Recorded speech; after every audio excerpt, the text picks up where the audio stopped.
पहले बेटियों के विदा होने पर मां बाप की आंखें भर जाया करती थी, लेकिन अब बेटों को सौंपते वक्त भी मां बाप की रूह कांपने लगी, क्योंकि अब दूल्हा बनकर निकला बेटा कभी कभी कफन में लपक कर लौटने लगा। पहले मुस्कान रस्तोगी ने जिस तरह से अपने पति को मारकर ड्रम में डाल दिया, और अब मेघालय की सुनसान वादियों में राजा रघुवंशी के साथ जो कुछ हुआ उसने मानवता के रिश्ते को तार तार कर दिया, क्योंकि जो कुछ हुआ वो सिर्फ हत्या नहीं थी, वो उस भरोसे की चिता थी जिसे हम और आप शादी का नाम देते हैं। क्योंकि कातिल कोई बाहर से नहीं आया था, यह कातिल उसी सिंदूर में छिपा था जिसे प्यार का प्रतीक माना गया। राजा की शादी की तैयारियों की तस्वीरें देखकर मन सिहर उठता है। बहन के साथ जो वो ट्रांजिशनल वीडियोस बना रहा है, या पत्नी को जिस तरह सिंदूर लगा रहा है, या जिस तरह से वो मुस्कुरा रहा है, उसे देखकर मन में यह सवाल उठता है कि हे ईश्वर, अब भरोसा किस पे किया जाए? क्योंकि शादी 7 जन्मों के वचन की कहानी अब नहीं लगती। ऐसा लगता है कि मौजूदा दौर में शादी एक जुआ है, जहां दांव पर कभी भरोसा कभी जिंदगी होती है। अगर आपकी किस्मत अच्छी है तो उस शादी में आपको प्यार मिल जाएगा, और अगर राजा जैसी किस्मत है तो आप अखबार की सुर्खियों में आ जाएंगे, जहां पर छपा होगा पति की हत्या, पत्नी गिरफ्तार। शादी 7 फेरों के बंधन से कहीं ज्यादा 7 बार सोचने का फैसला बन गई है। इन सब के बीच मुस्कान हो या फिर सोनम, इन दोनों के पति और इन दोनों आशिकों के घर परिवार, पढ़ाई लिखाई, शक्ल सूरत सीरत कुछ भी देख लीजिए तो आपको यह एहसास होता है कि वाकई में प्यार अंधा होता है। क्योंकि अंधा ना होता तो इस तरह के लड़कों के लिए अपने पतियों को मारा ना जाए, और जिस तरह मारा गया है उसके बाद हमको यह समझ नहीं आ रहा कि इस प्यार को हम क्या नाम दें। इन दोनों को देखने के बाद यकीन होता है कि प्यार न सिर्फ अंधा होता है बल्कि बेशरम, बेसुध, बेहया और बेहुदा भी हो सकता है। वरना कौन सी घुट्टी पिलाई जाती है इन लड़कियों को कि एक पढ़ा लिखा, कमाऊ, सलीकेदार पति छोड़कर ऐसे फटीचर और छपरी लोगों को वो गले लगाती है और इनके लिए अपने पतियों को मार डालती है। मुस्कान हो या सोनम, आप इनके लड़कों के चैन पर मत जाइएगा, आप जाइए उस बात पर कि इन्होंने किसको छोड़ा है। इनके त्याग को देखिए, और इनको देखकर यह एहसास होता है कि सच में कई बार इंसान आंखों से नहीं मानो गटर से देखता है। मैं अभी भी समझ नहीं पा रहा हूं इनके पतियों की शक्ल से, इनके पतियों के खानदान से, इनके पतियों के रुतबे से, उनके परिवार से, उनकी नौकरियों से जब इनके आशिकों की मैं तुलना करता हूं तो मुझे समझ नहीं आ रहा। जिनको ये छोड़कर गई उनके चेहरे में गरिमा थी, उनके घर में शांति थी, अच्छे परिवार से थे, अच्छे कमाने वाले लोग थे। वो शायद जो अपनी बीवी के साथ पूरी जिंदगी खुशी खुशी रहते, और जिनके पास ये गई हैं वो एक नंबर के नशेड़ी और छपरी वाले लड़के। और अगर इसको प्यार कहते हैं तो यकीन मानिए प्यार अंधा नहीं, प्यार विकलांग, ये गुनाह जैसा है। और अगर ये प्यार माना जा रहा है तो हमें ऐसा लगता है कि ये प्यार बीमारी है, और यही बीमारी जो है वो सोनम को लगी थी जब उसकी शादी 11 मई साल 2025 इंदौर। राजा रघुवंशी अपनी दुल्हन सोनम के साथ 7 फेरे ले रहा था। ढोल नगाड़े बज रहे थे, आंखों में सपने थे, लेकिन शायद ही कोई ये जानता था कि ये फेरे प्यार के नहीं बल्कि मौत के। जिसे वो सिंदूर समझ रहा था वो असल में उसकी मौत का तिलक था। जिसे वो प्यार समझ रहा था वो धोखे की सबसे खतरनाक शक्ल थी।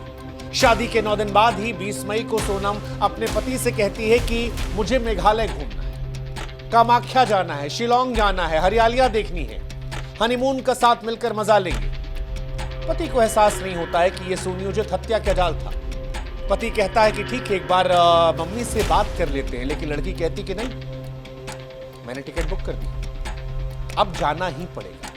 लड़के की मां उसे रोकने की कोशिश करती है, लेकिन लड़का नई नवेली पत्नी की पहली जिद के सामने हार जाता है और फिर अपनी पत्नी के साथ चला जाता है।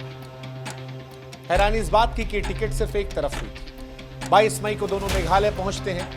वहां पर वादियों में सीढ़ियों पर ट्रैक करते हैं, किराए का स्कूटर लेते हैं, सब कुछ परफेक्ट हनीमून की तरह होता है। फिर 23 मई एक सुबह बहू अपनी सास को कॉल करती है कि जंगल में खाना नहीं मिल रहा, रास्ता बड़ा मुश्किल है। पति ट्रैकिंग की जिद कर रहा था, वो थकान का नाटक करती है और फिर फोन ऑफ हो जाता है। इसके बाद 2 तारीख को राजा की लाश मिलती है। सिर पर धारदार हथियार के निशान होते हैं, गहने गायब होते हैं, पास में सोनम की जैकेट होती है और किसी को कुछ समझ नहीं आता। हर कोई इस कपल के लिए आंसू बहाता है। हर कोई ये सोचता है कि यार एक नया नवेला जोड़ा यहां से मेघालय गया था, क्या हो गया, क्यों हो गया। लोग लापरवाही का जिक्र कर रहे थे, बीवी के साथ किसी अनहोनी का जिक्र कर रहे थे, लेकिन इन सारी चीजों से पर्दा 9 तारीख को हटता है जब गाजीपुर के एक ढाबे से ये लड़की प्रकट होती है और पुलिस के सामने सरेंडर कर देती है। और यहीं से सारे सवाल खड़े होते हैं क्योंकि पुलिस ये कहती है कि ये सरेंडर एक नाटक था, हत्या किसी और ने नहीं, सोनम ने की थी और सोनम ने प्लान करके उसे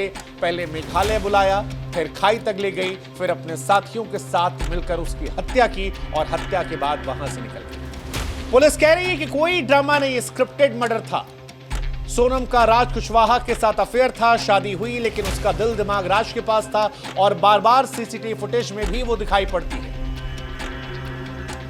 इनफैक्ट आपको जान के हैरानी होगी कि वहां पर एक टूरिस्ट गाइड ने भी कहा कि जब ये लोग हनीमून मना रहे तो उस वक्त और भी लोग वहां हैं। सोनम अभी भी कह रही कि मैं बेगुनाह हूं, पीड़ित हूं, अपहरण हुआ था, लेकिन पुलिस सवाल पूछ रही कि बहन वहां से यहां पहुंच गई, तुम्हारे शरीर पर एक खरोच नहीं, तुम्हारे पति की लाश को चाकुओं से छलनी कर दिया गया, तुम पूरी तरह से बेदाग हो। शिलोंग से गाजीपुर की दूरी 1162 किलोमीटर है, तुम्हें वहां तक कोई थाना नहीं मिला, तुम्हारे गहने कहां गए। और सबसे बड़ा सवाल, अगर तुम बेगुनाह थी तो फिर बाकी अपराधियों के पकड़े जाने के बाद ही सामने। राजा की मां संगीता की आंखें सूख चुकी हैं। वो बार बार कह रही है कि मेरे बेटे ने इस पर भरोसा किया, मेरा लाल छीन कर चला गया, फूट फूट कर रो रही है। भाई कह रहा है कि हमें नहीं पता था कि हम अपने भाई को हनीमून पर नहीं बल्कि मौत के सफर पर भेज रहे हैं। उधर राजा और सोनम की शादी का वीडियो भी डराता है। जिस तरह से राजा रस्में निभा रहा था, हंस रहा था, मुस्कुरा रहा था, मेहमानों के बीच अपनी दुल्हन को प्यार से देख रहा था, उसके बाद लोगों को शादी से डर लगने लगा है। लोग कह रहे हैं कि क्या मजबूरी थी, अगर लड़की को शादी नहीं करनी थी तो वो छोड़ सकती थी, परिवार से बगावत कर सकती थी, लेकिन शादी के 10 दिन के अंदर अपने पति को मारना कहां से जायज है। अगर आज से प्यार था तो वो भाग जाती, पति से तलाक ले लेती, लेकिन एक माँ का बेटा, एक बहन का भाई, एक परिवार का सहारा आखिर क्यों छीन लिया गया, क्यों शादी जैसे पवित्र बंधन को दागदार कर दिया गया। हालांकि यह घटना सिर्फ राजा की हत्या नहीं है, जैसा कि हमने पहले भी कहा कि ये उस भरोसे का कत्ल है जिसे हमने शादी का नाम दिया, क्योंकि आज प्यार, शादी, भरोसा, इन सब पर सवाल है। माँ बाप का दबाव, समाज का बोझ, लोग क्या कहेंगे, ये सोच जिंदगियां छीन रही है। सोनम की शादी जबरदस्ती हुई या नहीं, ये एक सवाल है, लेकिन जो रास्ता उसने चुना, धोखे का, साजिश का, खून का, वो किसी भी मजबूरी का जवाब नहीं हो सकता। अगर उसे अपनी पसंद बताने की हिम्मत दी गई होती, अगर समाज में खुलकर बोलने का मौका दिया गया होता। ये बातें चल रही हैं, लेकिन इन सारे बातों से ऊपर उठकर सवाल आज भी वही है कि किसी के कत्ल को आप जायज नहीं ठहरा सकते। बेटियों को अपने पसंद की आजादी चुनने की बात चल रही है, लेकिन लड़कों से भी अब यह कहा जा रहा है कि शादी से पहले बैकग्राउंड चेक करवाएं, चरित्र परख जाएं, क्योंकि आज सिंदूर से ज्यादा भरोसा एफआईआर की कॉपी पर हो रहा है। सुहागरात के तकिए के नीचे कभी भी खंजर छिपा हो सकता है, क्योंकि शादी अब 7 जन्मों का केवल बंधन नहीं, केवल एक रस्म नहीं, बल्कि कई बार एक ऐसा फैसला भी है जिसमें एक गलती पूरे परिवार को बर्बाद कर सकती है, किसी की जिंदगी को उससे छीन सकती है। और इसीलिए आज कई सवाल हमारे सवाल ये कि क्या बेटों को भी शादी करने से पहले आगाह करना होगा? क्या प्यार अब प्रेम नहीं बल्कि बारूद का मुखौटा है? क्या ये घटना एक अपवाद मान लें, या इससे पहले मुस्कान और साहिल की वो कहानी जिसमें एक पति को ड्रम में पैक कर दिया गया था, उस कहानी से अभी भी हम निकले नहीं है। मेरठ की वो घटना आज भी डराती है कि कैसे काम पर गया कोई पति जब वापस लौटता है तो एक रात पहले वो अपने परिवार के साथ जश्न मनाता है, नाचता है, गाता है, और उसके बाद उसे मारकर ड्रम में पैक कर दिया जाता है। ये घटनाएं क्या अपवाद हैं या समाज की बदलती मानसिकता का सबूत? क्या शादी से पहले अब केवल कुंडली नहीं बल्कि क्रिमिनल रिकॉर्ड को मिलाना भी जरूरी है? और सवाल समाज से भी कि लोग क्या कहेंगे सोच ने क्या रिश्तों को साजिश का गठबंधन बना दिया है? ये सवाल बड़े महत्वपूर्ण है, क्योंकि राजा रघुवंशी अब इस दुनिया में नहीं है। उसका दर्द हर उस माँ बाप का डर बन गया है जो बेटी की शादी करते वक्त सोचते हैं कि उसका घर बस जाएगा। शादी जो जिंदगी की एक नई शुरुआत मानी जा रही थी, क्या मौत की नई राह मानी जाएगी? कौन जाने वो घर कब नहीं लौटेगा, कौन जाने कब शादी के नाम पर किसी कब्र तैयार की जा रही। शायद इस तरह की कहानियां शादी मुबारक सुनने को भी डराना महसूस कर देंगी। सवाल ये भी कि कहीं ये बधाई विदाई का सबब तो नहीं बन जाएगी। सोनम सलाखों के पीछे है, लेकिन राजा की जिंदगी अब नहीं लौटेगी और ये कहानी एक हत्या की नहीं, उस भरोसे की है जो चंद दिनों में चकनाचूर हो जाती है। राजा प्यार की तलाश मेघालय की वादियों तक गया था, एक कफन में लिपट कर लौटा।